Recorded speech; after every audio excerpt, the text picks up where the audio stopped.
Mike Sonefeld, Fire Chief, Irmo Fire District. Sloane Valentino, Assistant Chief, Irmo Fire District. Awesome. I guess as much as you can, just could you give us a little pulse of how things are going right now, how you guys are going, how your guys are doing right now? It's going well, as you can imagine.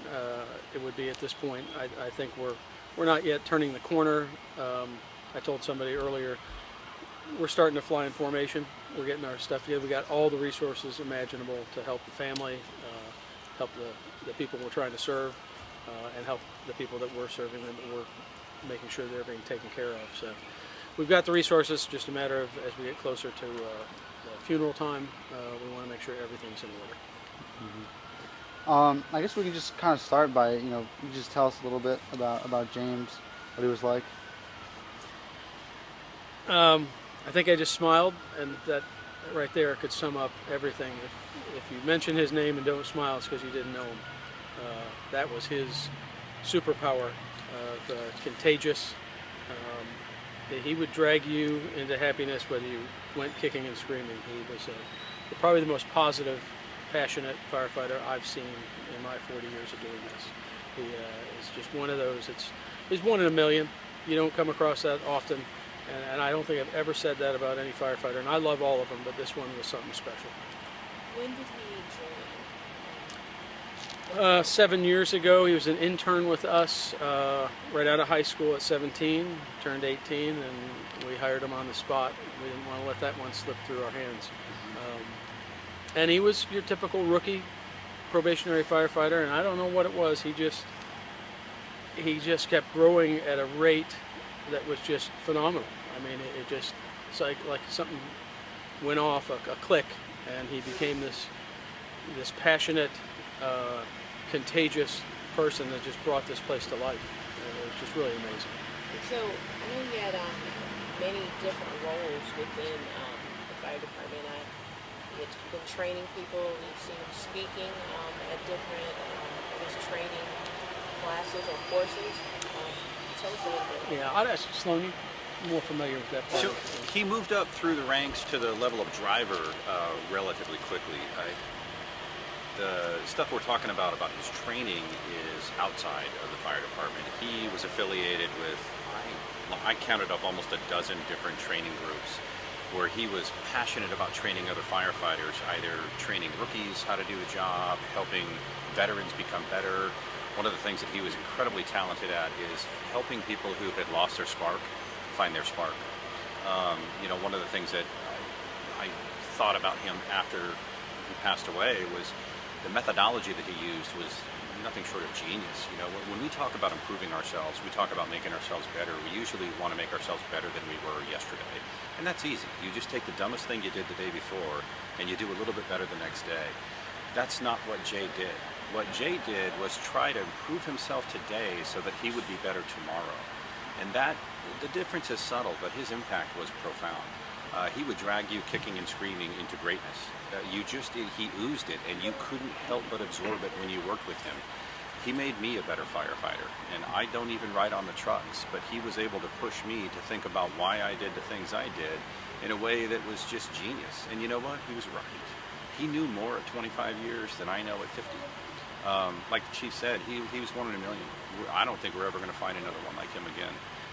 He packed more life into his 25 years than most of us can pack into a lifetime. He packed more learning and energy and passion for the fire service in 7 years than I don't think anybody can pack in 70.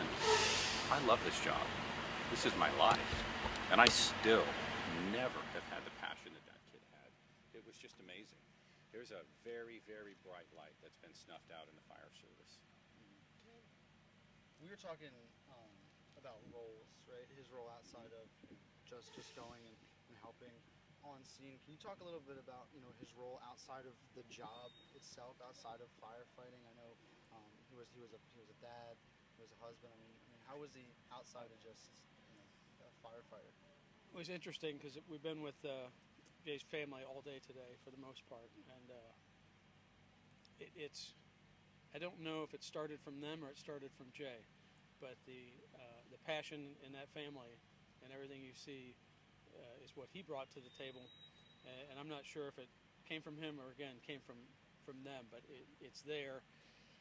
And he never really, like any of us, we don't ever leave this place. As soon as you get off duty, you find yourself back here an hour later because this is the place you want to be. And coming here, I always look forward. You see Jay, you know it's going to be a good shift. It's just going to be, you're going to hear stuff that's just going to make you laugh and smile half the day. And it's that contagious part of him.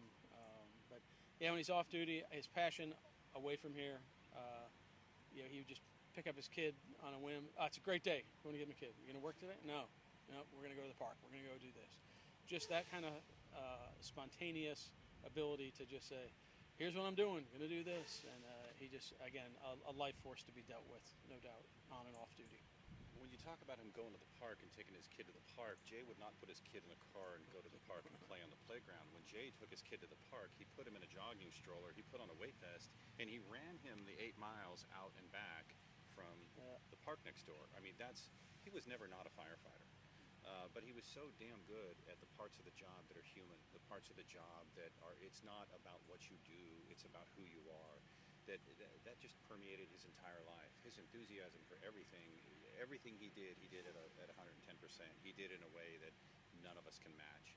And you know, you tend to want to say great things about somebody who's passed away recently because that's how we want to remember him. We would be talking about Jay like this if he were standing right here.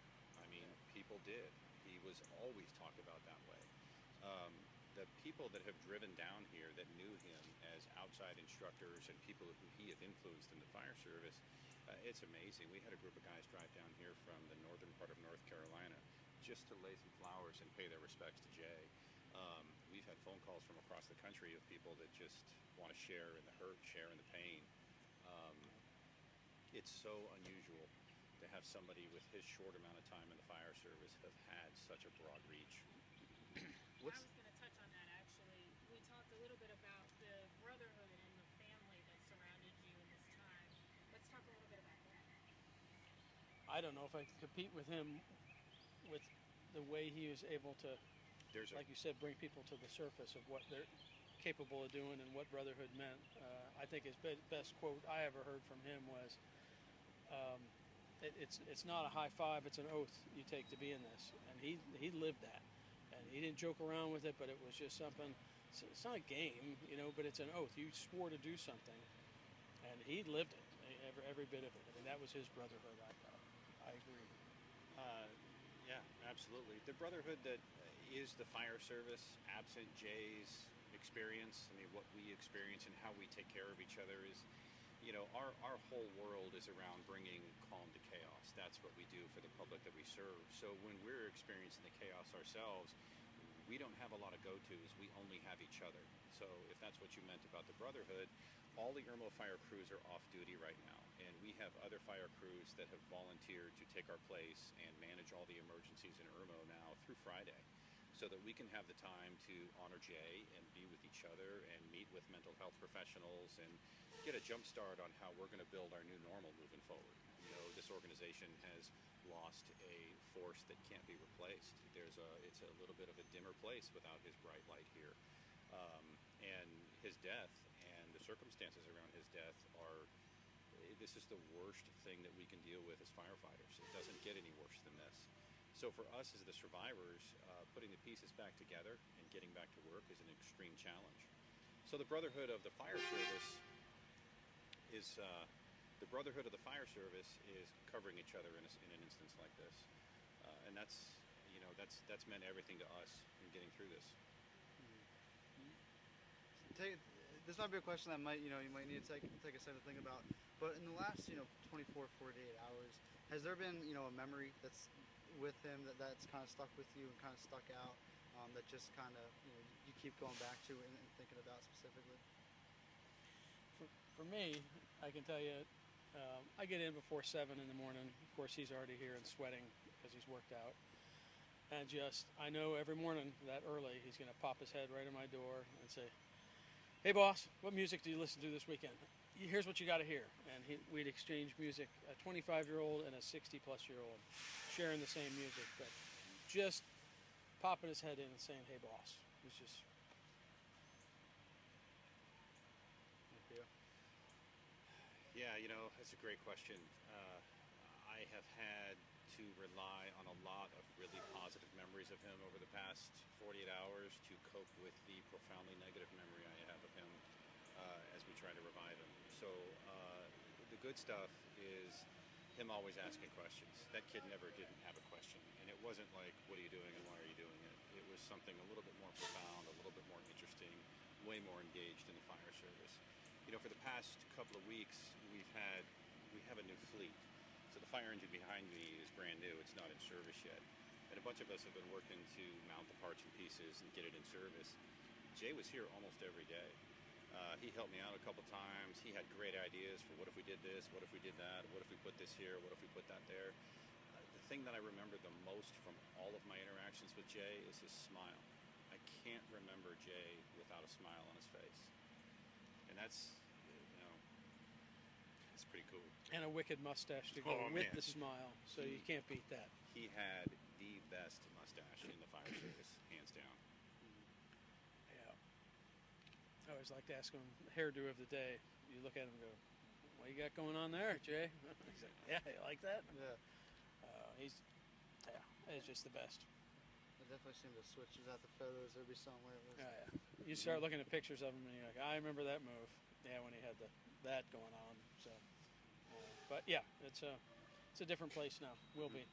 It'll be better because we had him, but we're gonna take some space and do that. But we know it's coming, and it'll all be different times. There's 40 of us here, and it's 40 people going through something.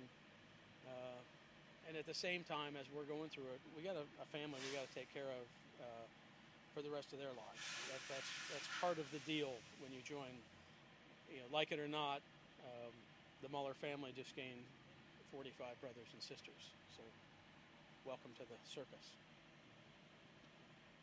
Actually, if we count the spouses in there, we're pushing. We're 80 strong, yeah. It is, and we take that seriously. We've had people pass, not in the line of duty, and we're still caring for them. They're still caring for us. Mm-hmm. The kids are growing up. We're watching it. It's really something to see.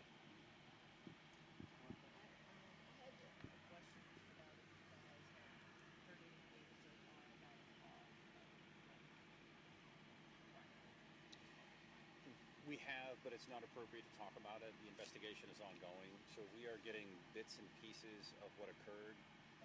That hasn't really been our focus because the fire didn't occur in our jurisdiction, so we're not a party to the investigation yet. So it would be premature to talk about that, and honestly, I just don't have enough information. I guess final thing, if there was anything you wish people could take away from hearing about him, hearing about his legacy, his drive, what would that message be? I thought maybe it already got out. We had a procession this morning, and what we saw from the public, absolutely amazing. It's like, Jay knew all these people? I mean, it was that.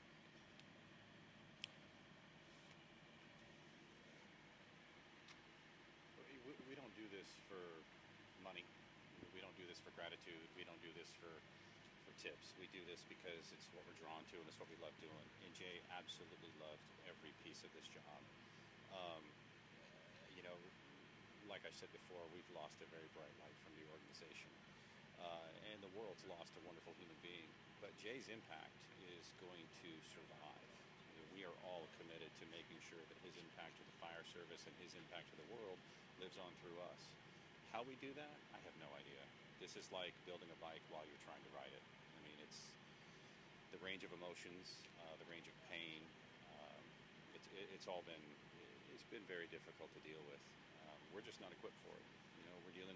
We usually solve everybody else's problems, and now we have problems. But we're lucky enough to have a great team around us. We're lucky enough to have a wonderful support crew of mental health professionals getting us through this, and that's pretty much where we are right now.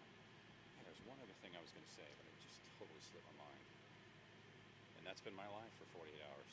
Just clicks and pops.